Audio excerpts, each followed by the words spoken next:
your worries. You roll them all up into a ball. You turn those son bitches sideways and stick them straight up. Then candy out. Pick your goal and stick fucking to it. You wishy-washy motherfuckers. I can't fucking stand you. I wanted to make sure that out of the 24 hours of the day, that I don't waste one single hour. Those hours were too precious. And so there I just want to tell people, don't give me this thing, I have a difficult time with the time and I don't have time for this and I don't have that. You have time. You make the time. And now, welcome to the Be Informed, Live Fit podcast, sponsored by FitnessInformant.com.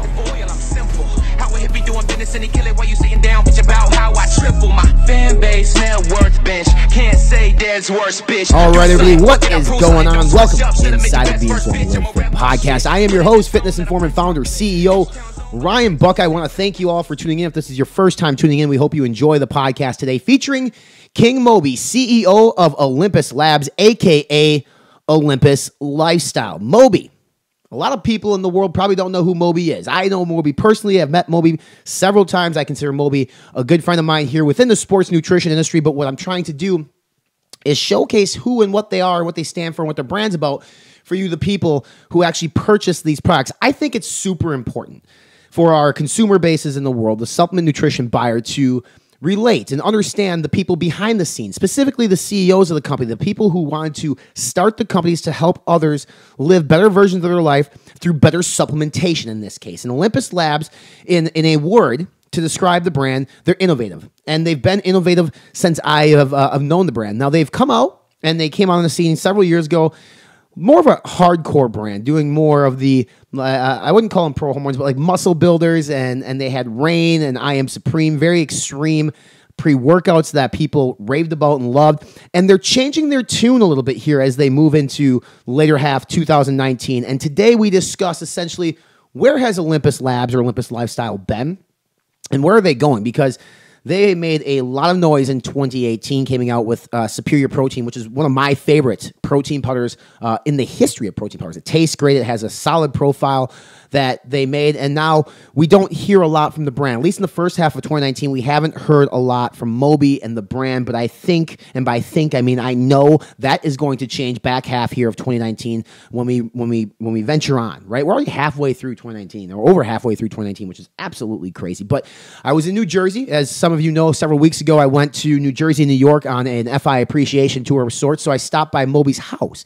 That's how close Moby and I are. Moby are friends, and he invited me over to his house.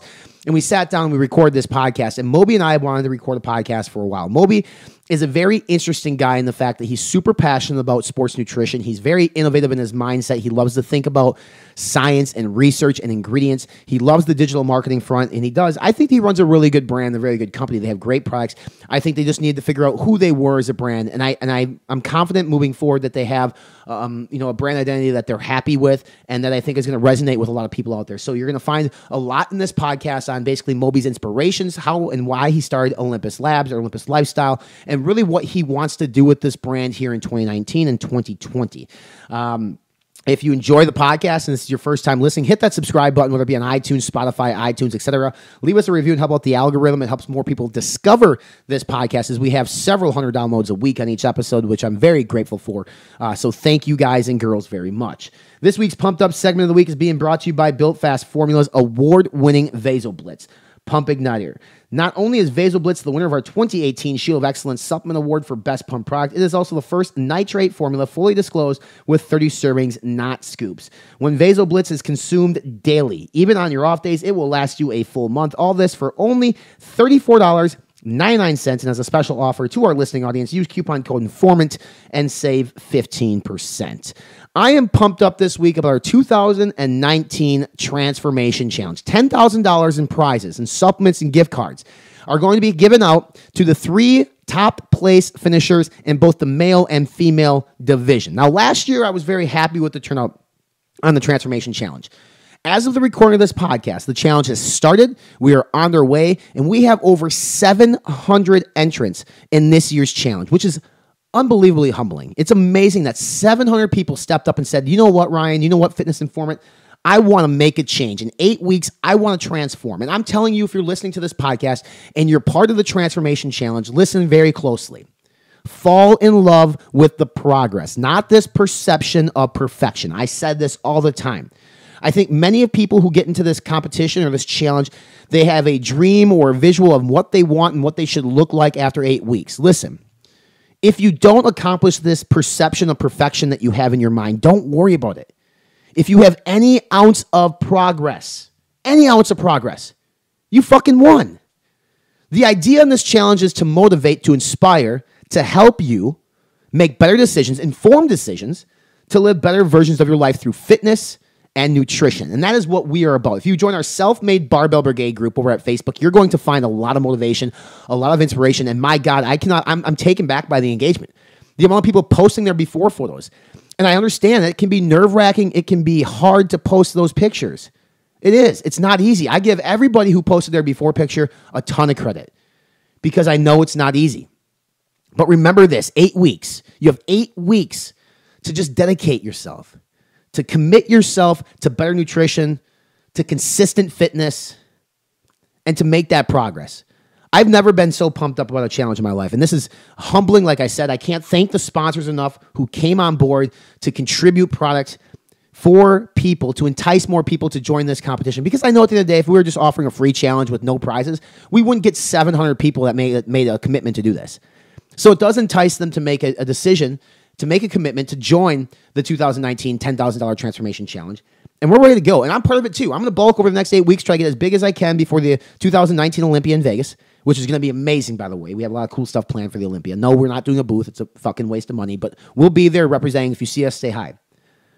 But I'm humbled. I'm so happy that you all that are listening to this podcast, if you're in the challenge, you took the oath and you took the step forward to say, you know what? Time for a change. The challenge runs from this following Monday, which is July 22nd, all the way through September, I believe it's the 13th, which is the Friday, and then the after pictures will be submitted, and then a panel of judges from the sponsors and here at Fitness Informant will select the top 3 finishers in each female and male category. Our Genius Moment of the Week is being brought to you by the Genius Brand. The Genius Brand offers high-quality supplements with scientifically proven, clinically dosed, all-natural ingredients. With a blatant disregard for profit margins, the Genius Brand focuses on creating innovative, industry-leading wellness supplements to help you live an active, healthy, and long-lasting life. Supplement smarter today. Check out full reviews and news of the Genius Brand at fitnessinformant.com. The Genius Moment of the Week, it pertains to timing on creatine. I get people asked all the time, what time of the day should I take my creatine? Well, understand what creatine monohydrate or creatine does. It restores ATP production in the body, helps produce more energy, helps with strength gains, strength outputs, etc. So for me, the best time to take creatine is whatever time you can be consistent with it. Like if you're going to take it pre-workout, great. It could help induce bigger pumps. It can. If you're going to take it post-workout like I do, I take it in my post-workout protein shake. It's just easy. And then it helps restore, basically helps repair and recover your muscles. You can take it at 6 o'clock at night if you want to, even if you worked out in the morning. Just take it every day. 5 grams of creatine monohydrate per day. Creatine HCl is anywhere from 1 to 2 grams. I'm still a bigger fan of creatine monohydrate. If you can stomach it, that's good. Bloating on creatine monohydrate is actually a good thing, not a bad thing, so don't worry about that. But if you have discomfort or diarrhea, because it can happen, then you might want to look at a different form of creatine. And just research over at fitnessinformant.com/ingredients on that creatine version and how much you should have per day. Moby, King Moby, Olympus Labs, Olympus Lifestyle. Like I said, I was stoked to sit down with Moby in his home and to have this podcast because he's a very interesting guy. And once you get to know him, I mean, him and I have become good friends. We're wired the same way. We consistently and constantly work our fucking asses off. And I respect the hell out of that. And I know he's excited about what's coming out with Olympus Lifestyles. You can see it when he talks in this podcast. And if you have any feedback on it, like I said, reach out to the show. You can reach out to me directly, Ryan at fitnessinformant.com, through the fitnessinformant.com Facebook pages or Instagram page. You can reach out via Snapchat, whatever is convenient for you, because we are on Facebook, Instagram, Snapchat, and Twitter. I'm going to sit back, relax, and let you guys all enjoy King Moby, CEO of Olympus Labs, and we hope you enjoy the show. The BAR, Breakfast at the Ready, is finally here. The world's first protein bar made with real cereal pieces from some of your favorite cereals and the best cereals of all time. This bar has 20 grams of protein, only 20 grams of carbohydrates, with 5 of them coming from sugar, and 4 grams of fat, 190 delicious calories that you can fit in at any time. Any person can take this bar, man, woman, child, whether you're working out, you're training to build muscle, or you just need a healthy snack throughout the day. The BAR is your solution. Go to redcon1.com and order the BAR Breakfast at the Ready right now.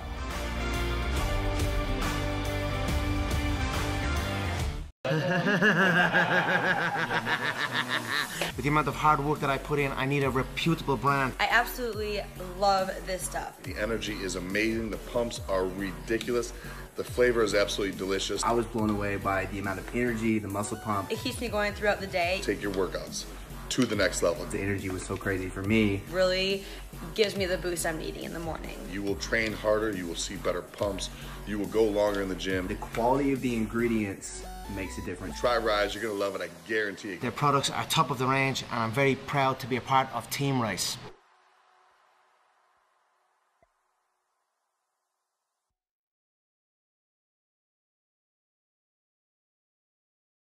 For the last 2 decades, we have been the best kept secret of the supplement industry.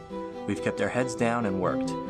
We pioneered full label transparency and full therapeutic doses because we believe that truly hard work requires truly effective tools. 2 decades is a long time to commit to one pursuit, but when you act with purpose and become centered in yourself, eventually you realize that you were born and bred for this.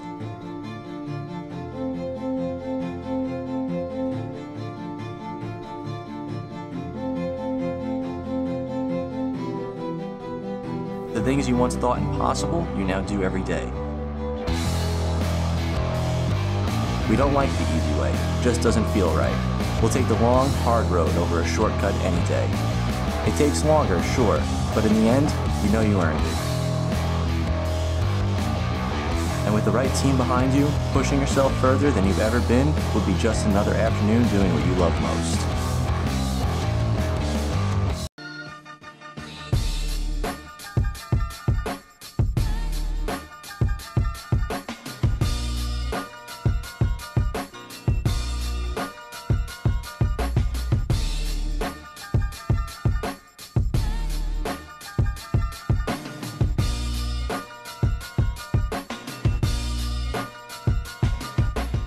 What's up, dude? How are you? What's going on, man?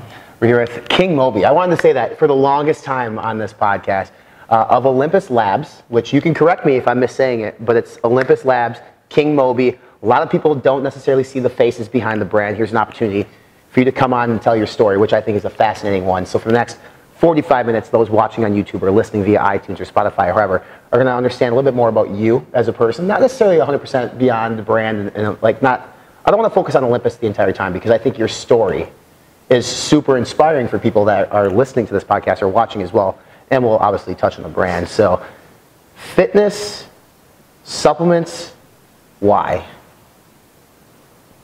Yeah, I mean, it's probably related to just simply having a personal interest and it being such an integral part of helping lead me to a place in my life where I needed help and, you know, had an issue growing up and, you know, just being personally very, very skinny and struggling to put on weight no matter how many calories I absorbed. Like, I understand, you know, that, you know, a pound is equal to like 3,500 calories, but it seemed like even if I had 10,000, I just wasn't gaining any weight. Sure, yeah. So how old were you when you started actually using sports nutrition supplements and products? First started using them in high school. Okay, so teenage years. Yeah. And for those watching or listening, like you're 30 years old right now? Yeah, 30. So go back to your teenage years, 15 years ago.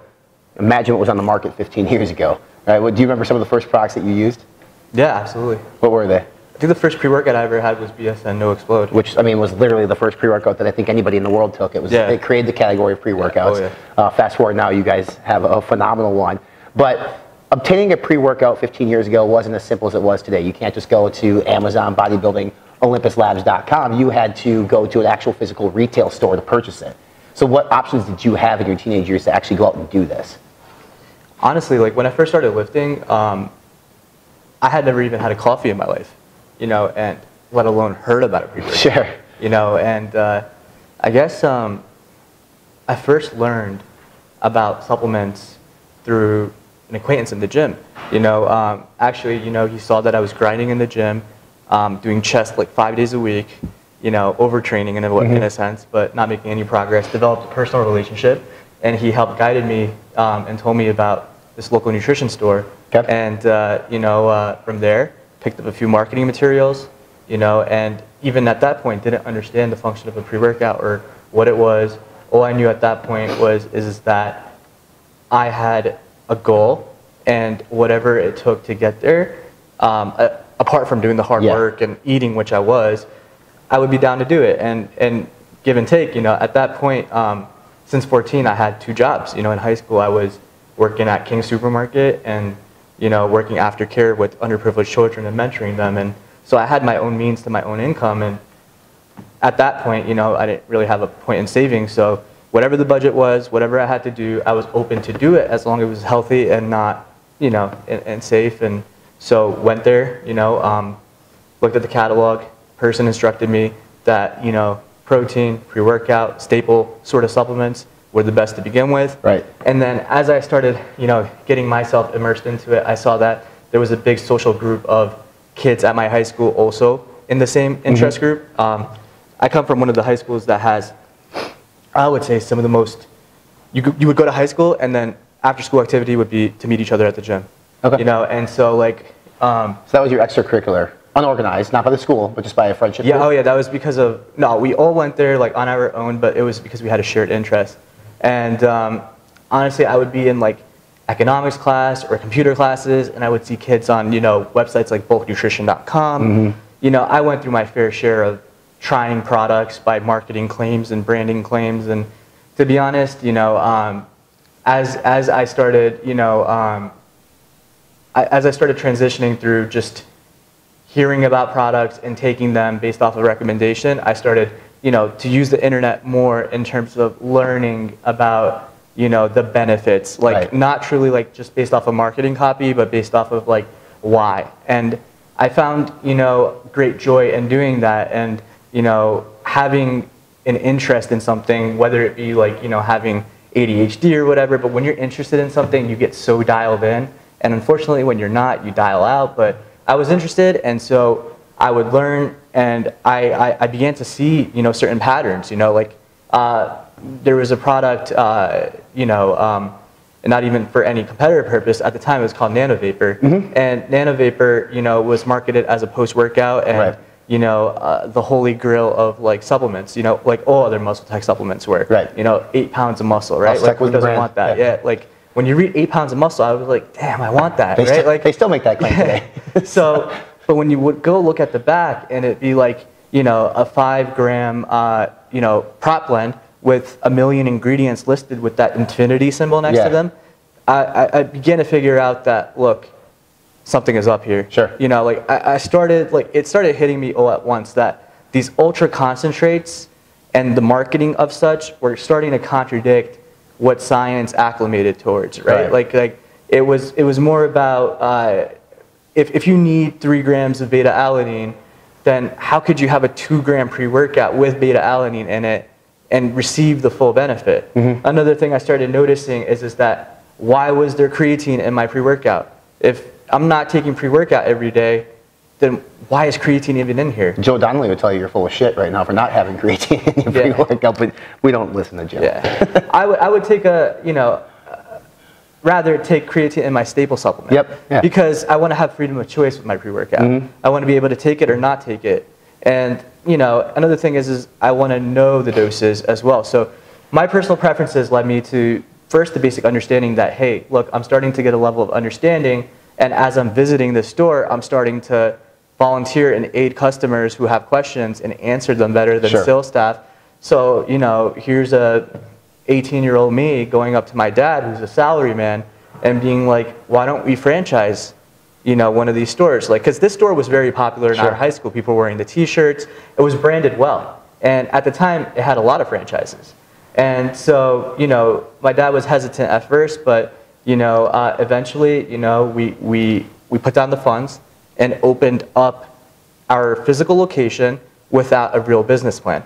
Our whole model was in the beginning to recruit just referrals. Yeah. People in our school, people in the community, people from neighboring towns, and thankfully in New Jersey, there's a certain part of Morris County that is pretty affluent. So it was in a good location for a good price right across the post office. Nice. And, it did well, and at that time, it was more about the passion than it was about the transaction, right? Mm-hmm. And I always, reflect back on this, and I always think about what it is that got me into the industry, and it was truly the passion and the interest of challenging myself and my mind in not only producing, but developing, right? Like bringing new ingredients, seeking out what is not already out there, and going through the obstacles that it takes to bring certain things out there. And, with DHSCA compliance and GRAS certification, but at that time it was more about passion. And, it was great to see people from my college come, from my, my neighboring town, my town, my friends, my family, ended up being that some of my, my friends from the community were the ones who wanted to like compare prices to like, what was the website at that time? Supplement Warehouse? Supplement Warehouse was one of them. Where they got you with where they got you with the $10 or $15 shipping, but the very low MAP price. Yep. So they'd go to the $21.99 and then they'd be like, match that. And I'd be like, hey, why don't we go through the checkout process a little bit? Add the, all the different onuses of like, the $10 shipping, the $5 tax, this, that, and you're like, look, we'll match that. And, but there were a lot of people who came in and really appreciated the, the value. And one of my greatest skills that I realized is that if somebody had the intention to come in and spend $50, but had the means to spend $400, sure as hell bet that they were going to leave spending $400 because the way that I broke it down, the way that I made it, and the passion that I exerted was demonstrated within them. And, they were recurring customers. It wasn't even a one-time transaction. So retention was very important to me at that time as well, right? Like I wasn't in there to just bullshit a sale and get money. Sure. I mean, you obviously had to have the lights on, right? So you needed a sale, but you didn't bullshit it. You spent time to educate the consumer, it sounds like. From the days of 18-year-old Moby was in there at a store in which at one point you did not even own, educating their consumers, helping make that transaction. Yeah. And what I'm interested in is because like if you rewind 12 years when we were 18 years old, the information, the plethora of information that existed then is not what it is today. You had bodybuilding.com forums, which was probably a very prevalent way to get information. The research studies that we have now, there might not have been great websites in which to publish them. So how did you find that information in which you actually trusted what you were reading? I think from a very early age, I was just exposed. Like at the same time we had the store, I had an internship with my dad who worked at FMC. Okay. And FMC, he was in biopolymer. So they were working on some issues in the food science lab where I was assigned, and they were working on sedimentation, like why do certain, stability issues, why do certain products have stability issues? How can we improve these stability issues? How can we improve this? How can we improve that? And that was the certain level of inquisitive thinking that led me into the industry itself. No matter how primitive it is, I've never looked at the industry in its current status form. I've always looked at it as how it should be as opposed to other functional industries, because I'll be the first to say the supplement industry is a very highly dysfunctional industry in its current state and form. Yeah. And it's because of all the contradicting factors and cofactors that revolve around it. And you look at other evolved industries and they're just so much more evolved. And how do you do that? You have to just look outside, and you have to look from, both a subjective and an objective, viewpoint of how things are and how they should be. And because of, people may not know, I have an undergrad in history, right? And so it's the combination of being, I believe, a Sagittarius, right? Like being adventurous and curious, and then, being exposed to the food science lab and how the industry was, and prop blends and the concentrates. And so I'm surrounded by marketing copy, branding copy, and just a whole bunch of other things. So I'm surrounded by both marketing copy, advertising copy, proprietary blends, and even back then there are patented ingredients, initial studies, and things like that. And back then the landscape was different as well, right? It was more about being able to get away with way more, right? Way more with way less. Way more with way less, right? You were given an edge with the pHs. You were given an edge with the designer stems. You were given an edge with how demonitored the internet was at that point, which it isn't today, and so which we can touch on that later. But I would say it was just those three factors of being interested personally, because a little bit about me, like I'm a very competitive person if I'm interested and engaged, right? Like if I'm interested and engaged, I can be the most competitive person in the world. Like growing up, if I had a high level of engagement in something, I made it so that I would become the best at it, not just in myself, but like I love to actively compete against other people as well. Like that translated through gaming, you know, esports.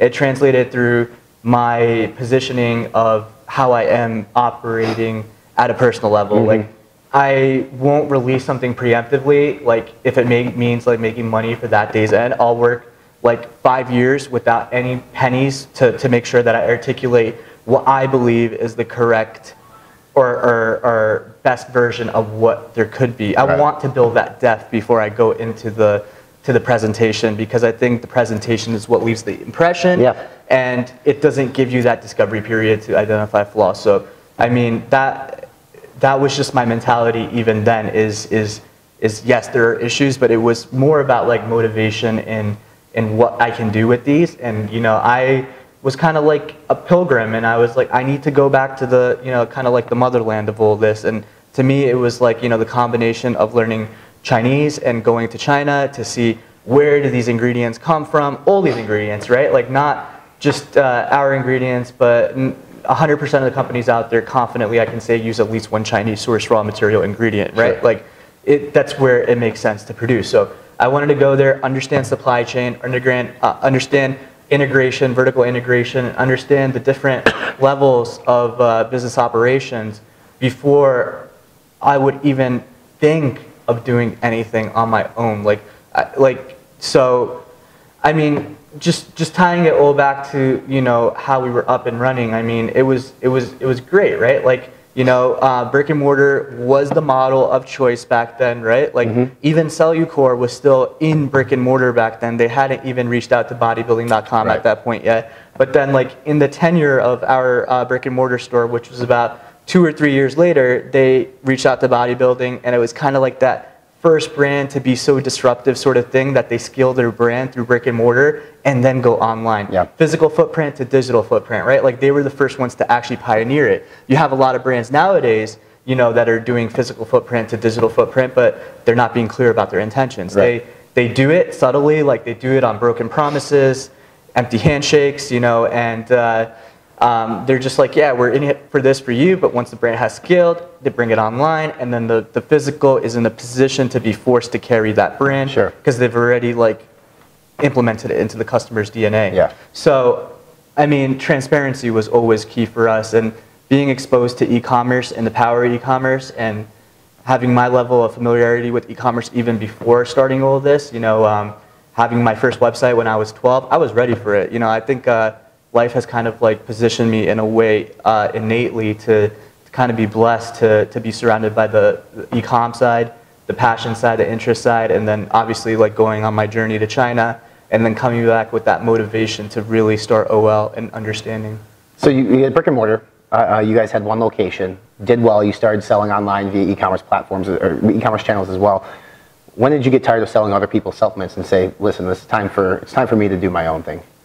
I think within the first month, right? Like outside of e-com, like outside of Amazon, we made our first website, and I ended up making another website. And after 1 month, I was like, why am I selling, you know, another company's products when I know who owns this company, how engaged they are, what their passion is, what their intention is, and I myself can do it better, right? Like, why am I going to be in the crowd when I could be in the competitor's seat myself? And so I took that mentality and, you know, took that risk, took all my savings and my wife's savings, and we put it down, and, you know, like, we made the ultimate, you know, guide, like informed gamble. Yeah. Because it wasn't a gamble of sorts, right? Like, it was based off of, like, understanding unique propositions that we wanted, and we found gaps in the market that we identified. Like, a lot of products weren't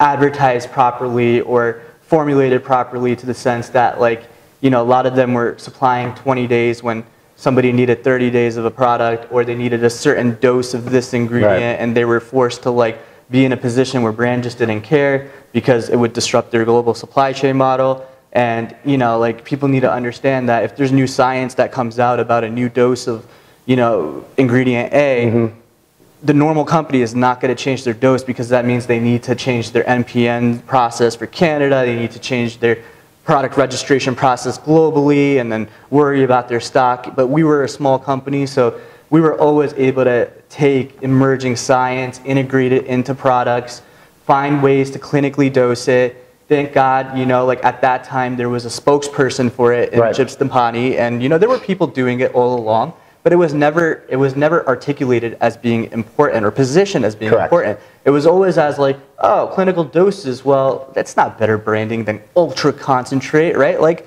but then people started understanding. Pumps. Yeah, and then people started understanding that, you know, that clinical doses are more important. You know, because the internet, the consensus of the internet started becoming more informed. But, you know, globally it didn't rub well, right? Because, like, just because our audience, our target demographic became informed, you know, like, that doesn't mean globally it did, right? Like, what was a true 20 serving formula marketed as 40 servings before and became a 20 serving did well, you know, in the US, but it didn't do shit in the global. And that's because they go off of servings. They don't go off of clinical doses. The first thing they see is serving and cost per serving. And so, like, you know, it's a challenge that a lot of companies faced in making the move. It's still a challenge in America too. I still think a lot of consumers here in the U.S. look at cost per flavor and cost per serving as like 1 and 2, interchangeable maybe. Yeah. So, like, it's a mindset that we have as people purchasing something.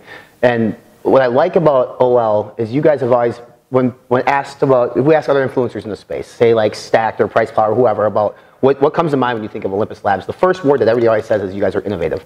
You're the first company to bring certain ingredients to market. You talked earlier about how you would go to China and you would discover some of these ingredients or see some of these ingredients. That's an advantage that you have, I think, over a lot of other brands, is you can speak the language. You can actually work with these manufacturers to maybe negotiate better pricing, to be able to have these really intricate formulas using really high quality ingredients, but keep it at the same price point as the mass brands out in the market. Was that kind of like your goal all along? Yeah, definitely having an integrated supply chain is an innate competitive advantage of ours, and it allows us to offer more for the same price that competitors do, because if we're absorbing savings, then you're absorbing those savings as well. I think as a brand, we've learned that it is a definite advantage, but it isn't good enough for the brand to, like, kind of like fly to the sky, right? Like, so what we've like realized and internalized about that advantage is for us to keep what got us out there in the market as part of our heritage, of course, but it isn't, like, we've realized that making products our brand identity isn't the right step to scale or sustain our business to newer audiences, or, you know, really achieve a branding message that is functional across branding mediums and product mediums, as according to other industries. Like, it is just, like, I think in this year that and it's taken time, right? Like, we've gone through phases of the rebrand that we're talking about right now, and different variations and understandings, and evolved our thinking into getting to where we are, that, you know, formulations and supply chain advantages and purity and all these things, in my opinion, should be forgiven, and they should be for granted, right? Like, they should definitely be there. We should definitely be using licensed ingredients because they have that grass, you know, level. They have that grass level sustainability that allowed them to be legal and legally compliant, and not just be a victim to another FDA letter. But I think that, like, what we've realized is that really it's a given, right? Like, real differentiation is not built around the product and the transactional relationship. It's built around the user. Now, like, the challenge in making your brand, you know, centered around the user requires you to have a story in your brand that relates to the consumer or target consumer. In our industry, there's too much of a one-size-fits-all solution. we can go and incorporate minimalist packaging and, you know, say that our products are for doctors and gamers and athletes. And well, when you look at other functional industries, you wouldn't see a lawyer go to H&M and buy, you know, their suit for court cases. They're going to Hugo Boss, right? Because that message and the branding and the advertising is clear, right? People can see it, but they can't see that in supplement brands. Sure. They're trying to capture everybody, but they're losing who they're really supposed to be going after. And I know we're going to talk a lot about the future of OL, and I want to get to that in a bit. I think what you're trying to say is like clinical dosages and amazing formulas alone are not enough to build a brand to where you probably want it to be. I mean, if that was the case, look at Cellucor, for instance, right? Like their formulas aren't anything special. Love the brand, but like there's nothing crazy special about it. They're the number one selling pre-workout in the world, right? Like, I mean, so consumers, there's a group of consumers who care about efficacious dosaging and clinical dosaging and great ingredients, and you speak to those consumers. How do you get more people into the brand then? I mean, and don't, like, we're one of the only brands to have a chief science officer who has gotten not one, but a few ingredients past different compliance, you know, regulatory checks, right? Like when we're talking about getting ingredients approved into certain organizations and getting like elevating ingredients from you know, finding them to guiding them, we're one of the only companies to do that, and we've done it like with a few different partners now to get ingredients that were never allowed in their ecosystem, to get them in because of providing the substantiation that no other company was able to provide by doing the research. Do consumers give a shit about that stuff? They don't, but we do want to make it clear that we haven't made it part of our brand identity to make it a big deal, but internally we've internalized that it is important for us to be cutting edge, and in order to be cutting edge, we have to be leading, and in order to be leading, we have to have the ecosystem internally to do these things. They're not just coming, you know, down from the sky. We have that in place, and we have budget allotted to that, to R&D, because we truly care about being cutting edge, but we've only put that as part of our heritage perspective. We haven't made it like, this is why our brand is better, because that's not really the approach that we're taking anymore by being our brand is the best. If you don't take our brand, well then you suck. We're trying to make it so, as you said, to answer your question, surrounded around the user by saying, look, first and foremost, like our products and our supplements and the transactional relationship that we have are all secondary. Number one, we want to be able to identify who it is that is our target audience, and maybe even differentiate it by series of products. Maybe this series is good for this audience, maybe this series is good for this audience. So we've segmented it in some regards, but it's all in the it's all the secondary positioning. Our primary positioning to attract people is to make our whole mantra user-centric. Now, when you come to the website, number one, you'll find a look and feel that resonates with the culture of what you would imagine a lifestyle company would be. To combine elements of supplements, fashion, and athleisure. We want to look at you inside and outside the gym, and because we care that much and build that much depth in our strategy, we want to demonstrate to you that we're not looking at you as this one-dimensional character who's just here on our website to transact, leave, and not come back. We're trying to be able to integrate you into what we think is cultural resonation in some meaningful capacity. And that's not to say to alienate any demographic, because when you leave things broad, you create things that can attract certain demographics that aren't your primary target audience. Like our older demographic will appreciate that the clinical doses are there, that the max dose dynamine is there, that the health benefits are there, the functionality of the supplements is there. The branding may not appeal to you, but the functionality may. And if you're a user who has a user-independent opinion, we're hoping that we've created enough attraction in the isolated parts of the brand that you'll still continue to buy it. But the best way, in our opinion, to attract new users is to make it user-centric, identify what it is, in our opinion, first and foremost, is a healthy lifestyle, depict that, and then be like, okay, so what are your goals? Right. Right? Let's not talk about our product being the best. Let's walk the walk and a little bit less talk the talk, right? Sure. Like, let's make the products really retain when you use them, but how do you even get the customer to buy the product before you even talk about retaining them, right? And that's in branding. So everything is surrounded in our content marketing strategy around the user and what their goals are and what the product's function is and how it helps accomplish the problems that this user is experiencing in their life. And it also, as a lifestyle company, helps give you diversified options into kind of allowing yourself to find not only just your needs in the gym, but also translating them outside and finding things, merch and apparel and higher end stuff that you would need in your life in different settings that you, the same user who goes to the gym, would need. It's funny that we talk about what OL is becoming, because when you started, you weren't that. You weren't even close to that. So you mentioned you and your wife put up the money to start the brand. I want to bring up your wife for a second too, because a lot of people don't understand, like, she's very hands-on with this company too. Like, there is a female behind yourself and next to yourself running Olympus Labs with you. And I think that's important because so many people listening and watching just think it's a male-centric business and there's not females involved. What I also love is, like, your wife is Chinese, you're Middle Eastern. Like, you don't fit the bill of a sports nutrition company ownership team. Like, you don't. You're different in a good way. And I think it's very important that those watching or listening to this understand that. And how important is it for you and Layla to, like, embrace your diversification compared to what the rest of the industry is and put your personal touch on this brand?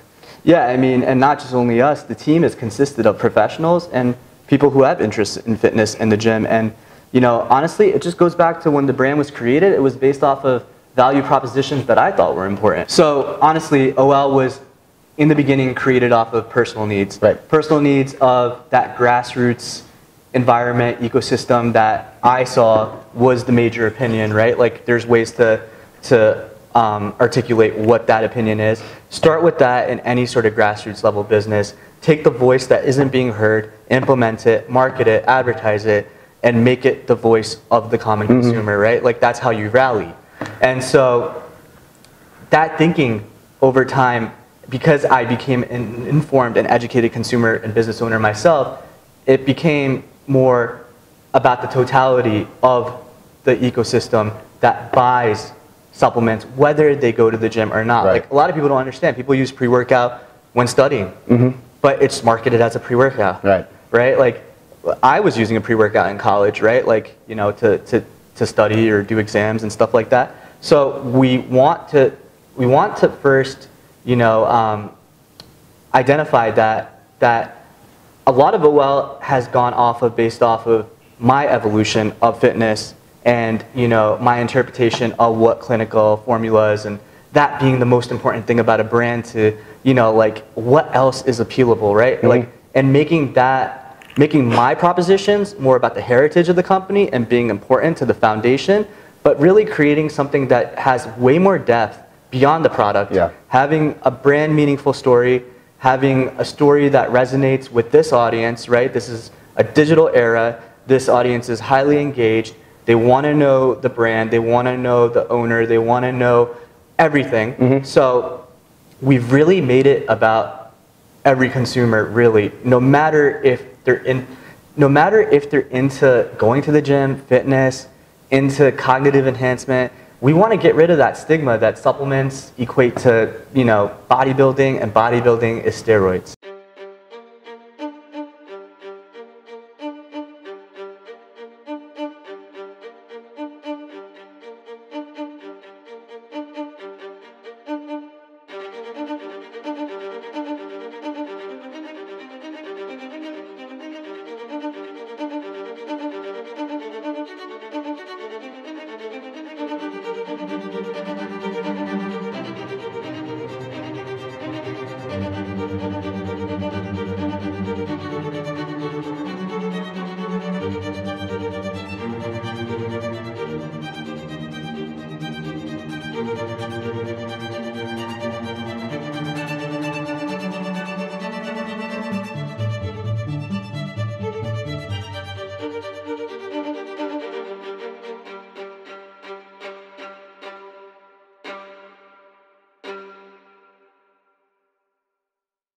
So this is it. The new flavor is in production as we speak. We've been hyped about this for months and the time is finally here. So let's go check it out. In here.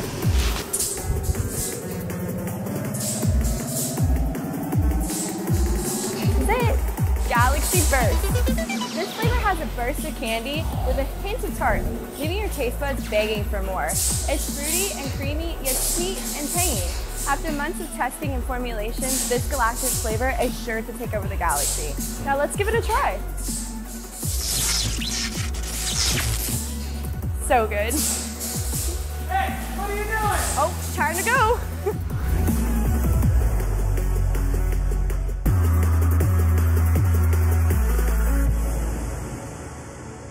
Ghost Apparel. 9 different pieces in total. Fresh new apparel every month. We're gonna restock. Boom. Ghost Legend. Ricky! Cheers, man. Red versus blue. Looks great, Marissa. I think this would be perfect for Bollywood. It does. We're sheltered.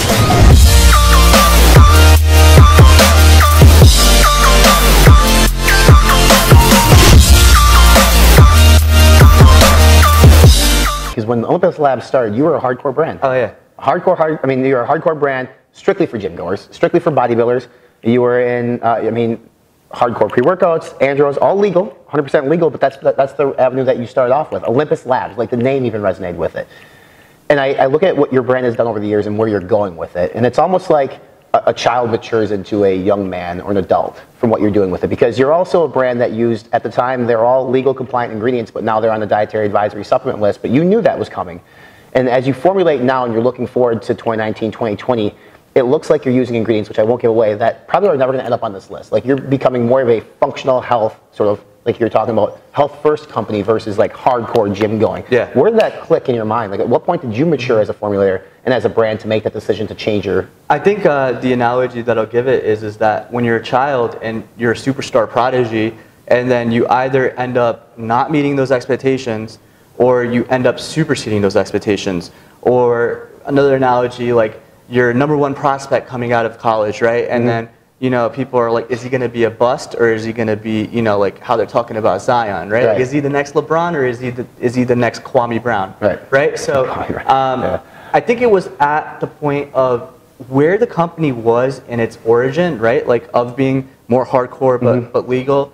And then post DASCA, when a lot of companies around us were just closing up shop, dying, and not making any attempts at mainstream. And we came out in 2015, swinging, right? Like we went from being the most respected hardcore company on AM to being the most respected mainstream company on AM. And back then AM was a big, audience, right? Like we came out with award-winning formulas, right? Like never before seen ingredients, and we adapted.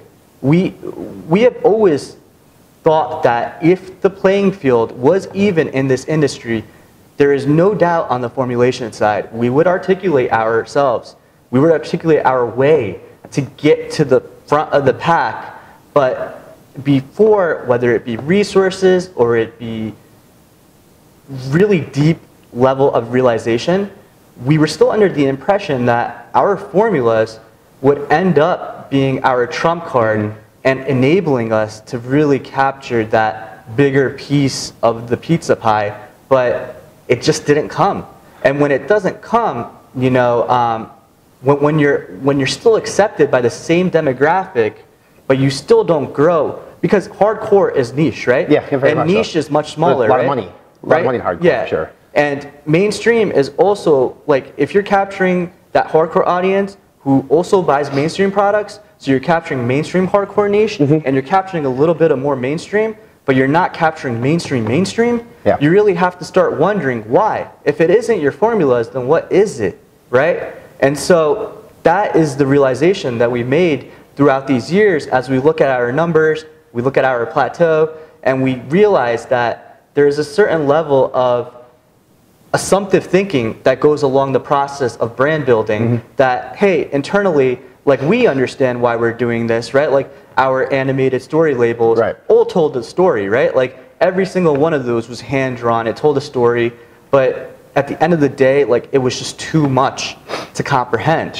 you have to make an impression before you even comprehend. And a picture should be able to, you know, make a thought before you even start to think why. And that's what I like. General impression. You know, I talked about your brand maturing, and you as an individual have matured quite a bit too. Like you and I started a relationship several years ago, and you had a very distinct mindset then, completely different now, which is resonating in what you're doing with the brand. I mean, and what I like about I remember I actually emailed Brian. I was a little angry. I was like, you know, how dare you like not rate Blood Shred Raw better than this shitty product? And we don't even talk about competitors anymore. Like we just talk about like elevated levels of business strategy that don't exist in this realm, that exist in others, and you just have to grab it, you have to grasp it, you have to go out and understand it. And like when you're stuck in a bubble, you're just gonna be like in that bubble and that bubble-like mentality. But the minute that you start like opening up your vision and being exposed to other industries and going to multiple marketing meetings and brand marketing and digital marketing and e-commerce marketing and being in a mastermind, you start to understand, wow, there's just so much that could be done that A, isn't being done by anybody in the industry at a certain level, or B, like, hey, if I did this, it's going to require time, it's going to require effort and resources that a lot of traditional supplement companies don't have. Right. But if you do it right, then you're talking about just exponentiating your brand's valuation just right off the bat. Yeah. Right? Like depth, brand story, presentation, elevation, building funnels and assets and retention and all these strategies before you present something. And like in our day and age, there's a lot of companies who are making product and they do a pre-sale, right? Mm-hmm. Does a pre-sale allow them to make the product, send it off to a content photographer, get some nice assets, add it to the website, do a nice little email with real graphics versus Photoshop, and then get that level of maturation across your brand? Yeah. No, but like we're starting to really look outside the box and be like, look, there are some people in this industry that we think are doing a great job, and there are some people who are truly just stuck in a bubble. Mm-hmm. But it's really like from the outside that I think even the companies that are doing well are looking at, and we are looking at taking, because I raised this conundrum earlier, is that why is it that our industry is one of the only industries that doesn't have branded stores? Optimum being as big as it is, why doesn't it have a box store? Sure. Right? Like, why can't people just go buy Optimum? Because it's just a product. Mm-hmm. It's just the product. In order to become a box store, which is a goal of ours, is to truly first become experiential, is to become something memorable, and is something to become like close to the consumer that brings them there. Right. And it's not the physical product.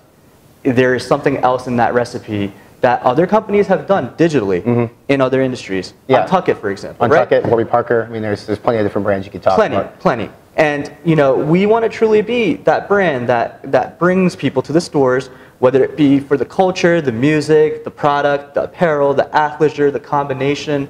There's a reason why people go to Adidas stores, right? Like, what is it?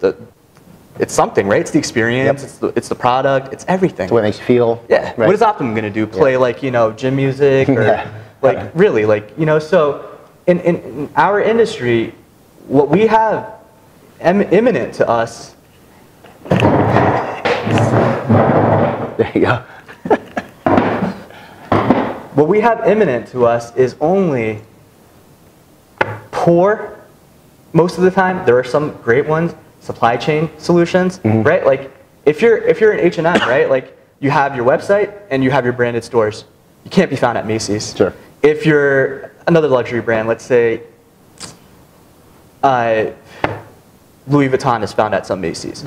So Louis Vuitton online, it's got its own stores, and especially high-end areas, right? Like in Manhattan and Beijing and Shanghai and the busy streets, Hong Kong, right?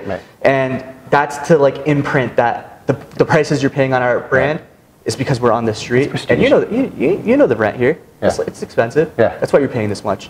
I went to the Chanel in Hong Kong. They had a line of people to get in because there's so many people going in at once. They have to monitor people. Yeah. So there's a line of people waiting to get in. Yeah, Spain's like that too with a lot of places. Right. Like when I went to Black Friday shopping, Zara had no sales, but it was the busiest store in the mall. right? So they've created something truly experiential. But Louis Vuitton is carried at Macy's, has its branded stores, and has its box stores, right? And you have Nike, right? Nike has all three. Yep. Plus, they can be found at flea markets. Yeah. Right? At flea markets. So in our industry, you have D2C stores, you have supply chain solutions like Macy's, like GNC, Vitamin Shop, right? Multiple chains, professionally operated. And then you also have the flea market. Yeah. But you don't have box stores. You have the flea market, right? Like, I would call like brick and mortar stores a flea market sort of model for supply chain, right? Like, it's local, it's convenient, you should go in and be able to get a good price, right? What do? They want to upsell you. Yeah. They want to sell for more expensive. Now, could you imagine going to Nike and buying a pair of whatever it is that you're going there and paying more? No, the whole purpose is to get it for less, right? But no, we need to figure out because the internet has become so dominant and Amazon has become so dominant, we truly have to figure out how to create this functionality in the industry, and there needs to be efforts put forward, and people are just taking it as it goes. People are upset with one another. There are brands out there that are starting up from scratch, scaling their businesses, shaking hands with brick and mortar.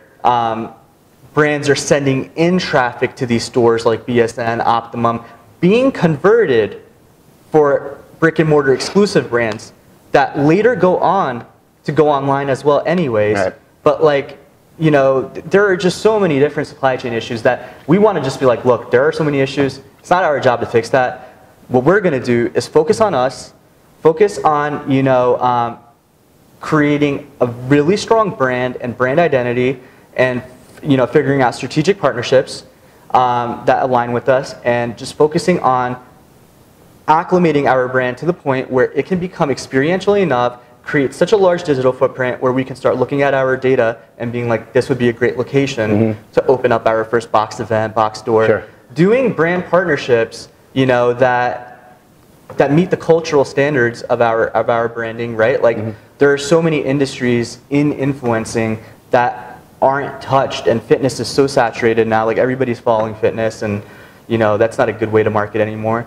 There are so many like icons, right? Like, and brands are starting to do it, like John Cena with the brand. There are some actors with the brand now and stuff like that. Yep. There's a reason to that madness. That audience is untapped. It makes sense. Whatever is endorsed will work. Oh yeah. You know, and so like, there are a lot of other deeper level thinking conversations that can be applied to this, but there's a lot of what can be done to truly like create a brand that is so experiential, that can stand on its own. But there is no current brand that is capable of doing it. But they may be able to do it one day if they continue following the right strategy of making the product second and really making it about user experience and all the different engagement and things like that, and making something that, you know, is attracted just by the brand name and not by the product name. What I like, you said what can be done. That's a mindset that you have adapted with OL, because recently, like DMHA, for instance, found itself on the dietary advisory supplement list. You've used it, J. Regia, which is a great ingredient. But instead of saying, like, oh my God, what do I do now? You said, what can be done? And you reformulated, and now the new formulas, when they come out, are going to be fully compliant, obviously. But like, that's the mindset that I think a lot of people in this industry don't have. It's like, why is the government getting involved? Like, what are we going to do now? You're taking away my favorite ingredient, and you're adapting with it. Instead of sitting here and complaining and wasting, you know, your energy and time and effort complaining, you're putting it back into the brand and the product, which is great. We're going to talk about all future OL here in 1 second, but I ask you one more question too. We touched on it earlier about how you and your wife have this company, you with Middle Eastern, obviously ties. You found it hard being Middle Eastern within this space in the supplement industry? Because the reason why I ask that is because your email signature once upon a time was like an Americanized name, right? Like, because people wouldn't respond to you with your real name, which I think is just a travesty in this country. Have you had any issues with it? Like in 2019, is it something you find as a problem? Because that's a real life thing that I want to talk about. Like, this isn't fitness or supplement related, but it's a real life issue that we still face in this country, which is a goddamn shame. The fact that you felt you needed to have like a pen name so people would respond to you. It's ridiculous. I think personally, like growing up, like being in a small community and a diversified community, my friends were really like, my meaningful friends, like I remember were everybody who went to the gym, right? Like after the gym, we would go to Cadovas or have Mexican food or really like bond, and they came from all lights of you know, and faces. Personally, I think because I have shown humility to the consumer and made the brand around the consumer, I personally haven't received any brand level hate or noticed it. Maybe there has been, but the reason for the different name was because there's a level in business maturity you want to present to the customer. When I myself am running the company's, you know, operations, branding, customer service, and, you know, all these different things, like, it's kind of like, to certain consumers, it depicts like oh, he's too small of a company. Like, I don't trust him if the CEO is doing customer service, or, you know, if he's doing, like, you know, formulations, and he's doing branding, and he's doing, you know, all this different stuff.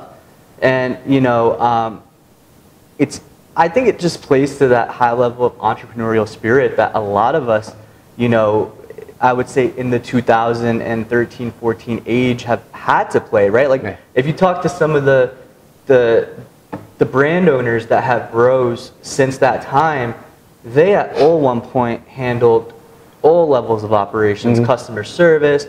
I know there's a time I heard an owner say that he had to drop off a package to the UPS store, the mailbox. You know, like, we've all worn hats internally, but externally we want to present a level of business maturation that, look, we are like your other industry that we have like 20 employees. There are times that I've thought that, you know, to the outside, we're a lot bigger than we are from the inside. From the inside, we have less than 10 team members now, and we all wear so many different hats because that is generally what is expected in a startup culture. And, you know, I've had so many hires fired faster than they've been hired because they haven't been able to adapt to, like, hey, you don't need a certain level of education, but you need a certain level of experience, technical skill, and hustle. Yeah. And you got to get shit done. Get shit done. Exactly. If you're not getting shit done, like, you're fired. Yeah. And if you are getting shit done, I don't care if you have a high school degree, your cap, your ceiling is where you want it to be. Right. Right. Like, everybody has a floor and everybody has a ceiling. Right. Like I personally believe my ceiling is very high and my floor is, like, hopefully going to rise. But, like, I think a lot of people have high ceilings. Yeah. But, you know, like Kawhi Leonard, man, like, basketball analogies, it's NBA draft season. I mean, nobody expected him to be who he is today.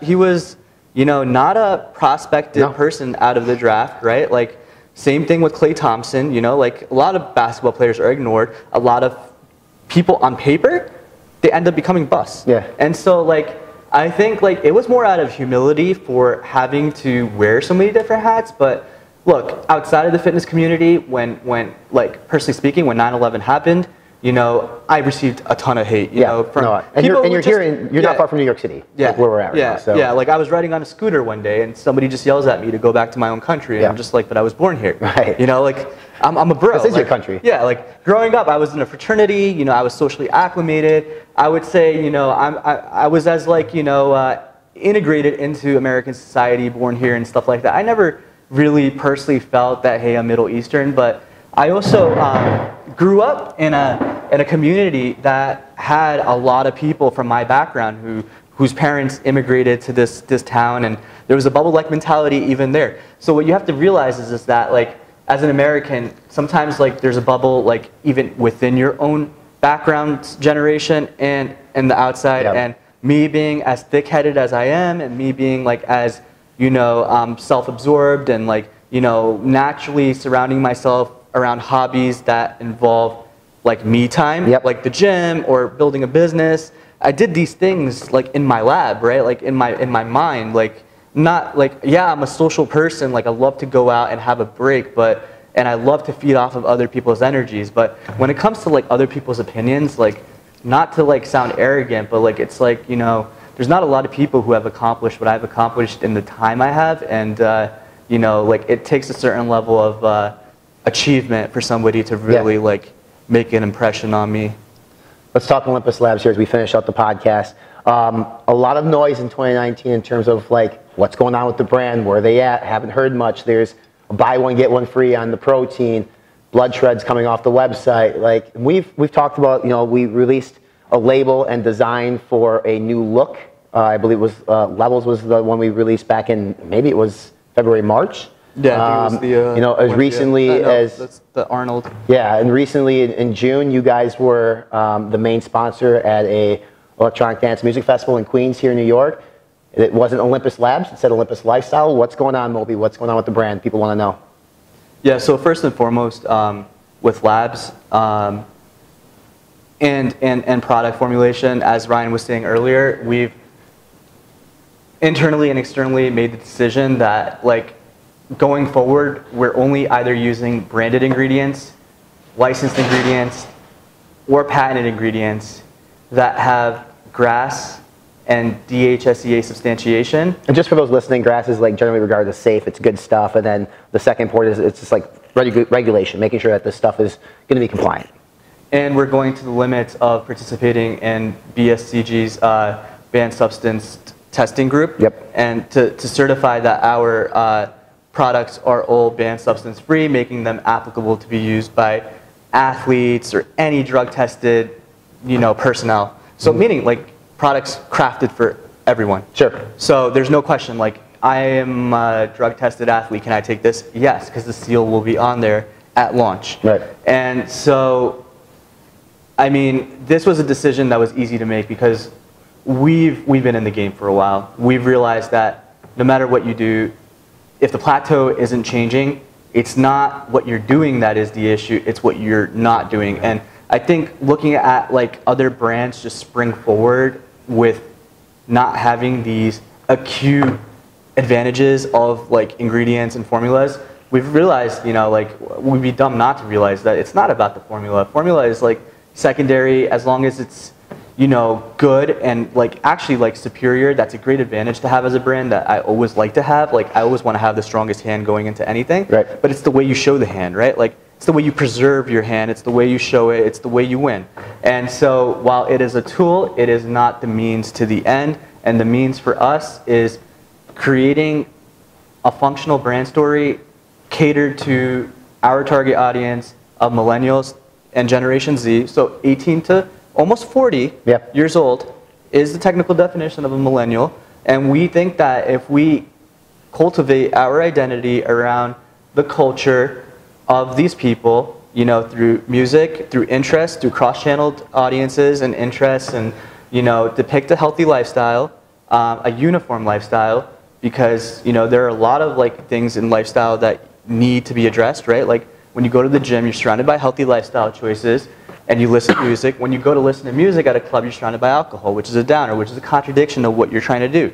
So do you know that our supplements have a place in this ecosystem to create that parallel and uniform healthy lifestyle? So health, fitness is definitely still the priority, but it's very subliminal. It's very sublime. It's not positioned up. Like we're not really doing content in the gym. We're not segmenting as a brand. Health doesn't mean the gym, really. It means spiritual, physical, and mental balance, right? Like that is health. Now, if users post our products in the gym, great, we will repost those. But as a brand, we want to be inviting, we want to be endearing, we don't want to, you know, scare off customers who stuck in that supplements and bodybuilding and steroids kind of stigma. So we've taken Labs and really made it our heritage and transitioned it to part of lifestyle, and lifestyle will be, you know, what we believe is our definition of a healthy lifestyle, but cool, fun, you know, exciting, branded well, you know, and just articulated at a sense that combines fast supplement mentality, fast fashion, athleisure, trend setting, trend adapting, you know, inviting. We're not just going to have one look. We're going to have multiple looks, you know, in people and models and selection. Not use the influencer model, and really build it around our brand story and elevate it that way versus the superficial influencer way of, you know, incorporating it. Look, we may have an influencer, but that is so minor compared to,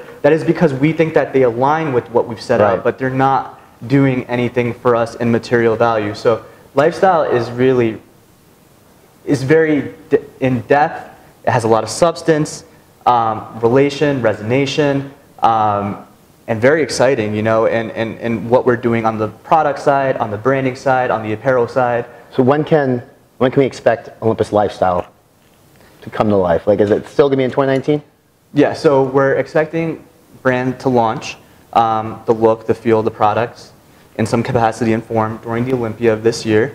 We're planning on doing something experiential. We did that musical event because we wanted to position our brand properly into a setting where, you know, look, like a lot of the people at this place, at this venue, listen to music. A lot of people listen to music at the gym. But again, like, you know, health transitions from the gym to all aspects of your life. So wanted to show that, you know, we want to be a brand that really first captivates to the coolness in people's eyes versus, you know, I need these products, you know, like, and we don't just want to have that relationship with our consumers. We want to be a brand that is meaningful, is cool, and helps them achieve their fitness goals.